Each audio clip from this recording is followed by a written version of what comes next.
샬롬, 사랑하고 축복합니다. 오늘 또 주님이 주신 복된 하루 속에서 참된 기쁨과 감사가 넘치시는 여러분과 저희 삶이 되기를 주님의 이름으로 간절히 축복합니다.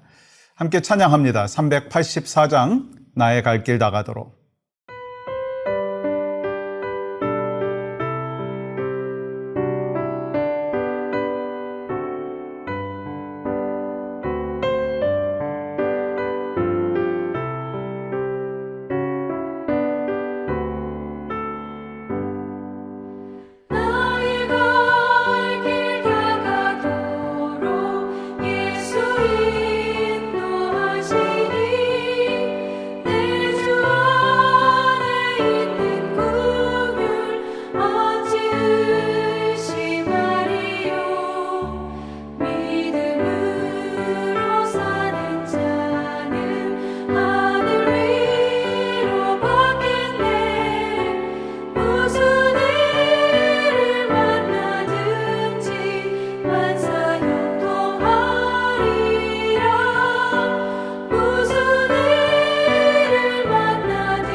오늘 허락하신 말씀은 사사기 8장 23절입니다.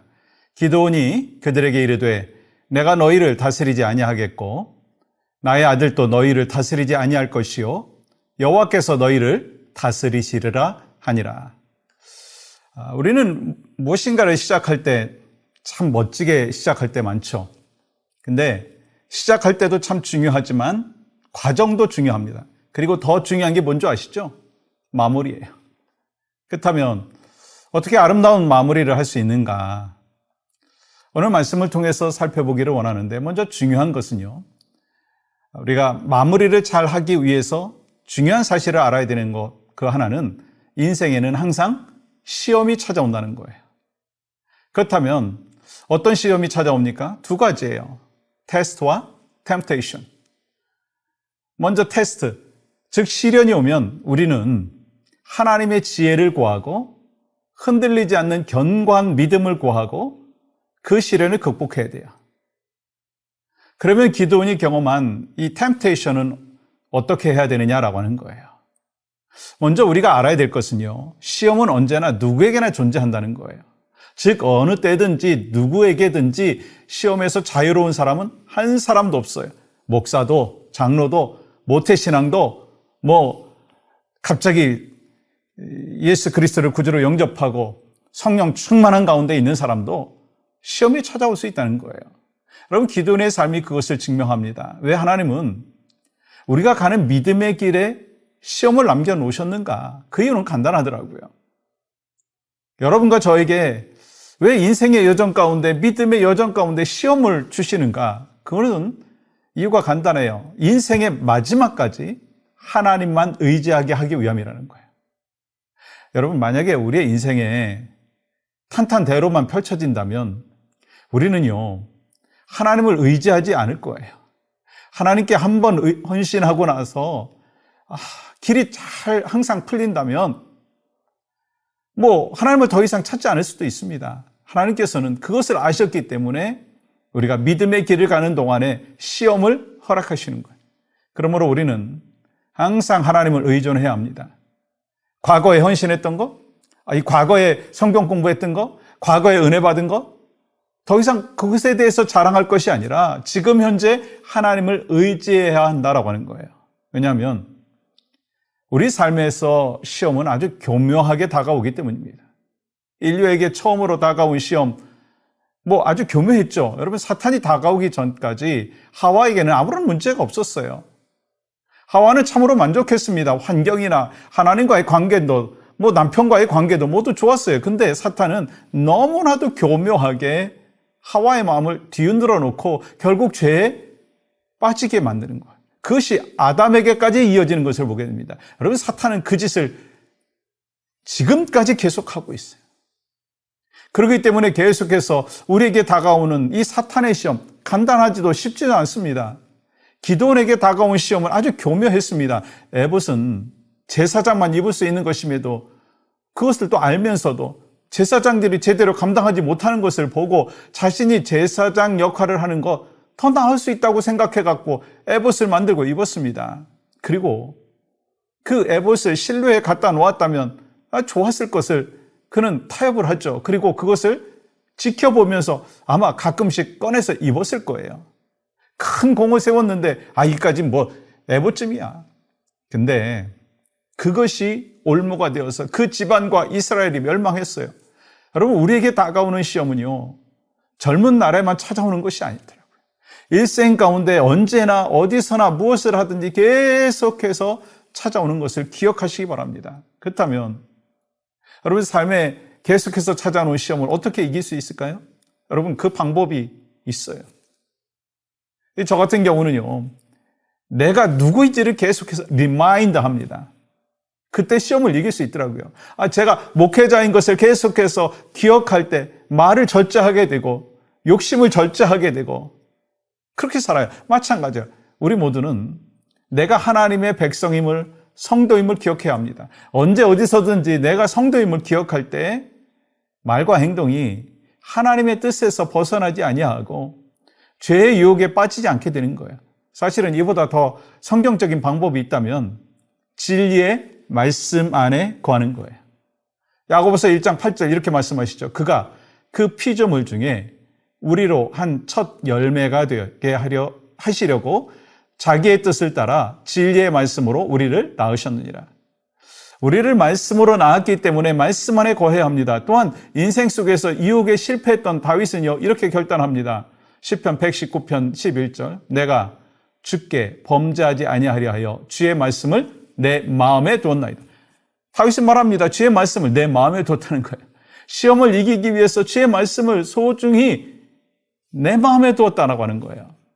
이것이 매일 아침 말씀 묵상을 해야 되는 이유이고, 매일 아침에 말씀을 통해서 성령의 음성을 듣는 사람과 성령의 음성을 듣지 않는 사람은요, 분명한 차이가 있다라고 하는 것을 알게 되는 것입니다. 여러분, 신앙생활 똑같이 하는 것 같지만 하나님의 말씀을 묵상하는 사람과 그렇지 않은 사람들이 있어요. 근데 하나님의 말씀을 묵상하고 훈련받고 그랬을 때 시험에서 이길 수 있다는 것입니다. 여러분 주변에 신앙생활 잘하다가 인생의 후반부에 교회와 하나님을 떠난 사람들 자세히 한번 좀 살펴보세요. 많은 목회자들이 하나님 앞에서 평생을 헌신하다가 마지막에 목회자로서 온전히 마무리하지 못합니다. 왜 그럴까요? 여러분, 성도들 중에도 그렇습니다. 이런 사람들의 문제가 뭔가? 자신의 생각을 주장하는 거예요. 자신의 의견을 내세우다가 받아들여지지 않으면 화를 내고 공동체를 분열시킵니다. 결국 본인은 물론이고 수많은 사람들에게 상처를 남기고 마는 거예요. 아니, 공동체에 도움이 되지 아니하고 공동체에 어려움을 줍니다. 이것이 기드온이 저지른 실수였는데 우리는 어떻습니까? 이것을 누군가의 이야기로만 받지 않았으면 좋겠어요. 저에게 주시는 말씀, 여러분에게 주시는 말씀. 그래서 우리는 말씀을 볼 때 다른 사람에게 주시는 말씀 2인칭, 3인칭이 아니라 1인칭으로 봐야 돼요. 내게 주시는 말씀으로 받아들여야 합니다. 사랑하는 성도 여러분, 누가 인생을 잘 마무리할 수 있을까요? 오직 하나님의 말씀대로 살아가는 사람이에요. 연륜이 쌓여도 하나님이 축복하시는 그 순간에 깨어서 겸손하게 하나님의 말씀대로 살아갈 때 솔로몬과 기드온의 그 전철을 밟지 아니하고 인생의 후반부를 아름답게 마무리할 수 있다는 거예요.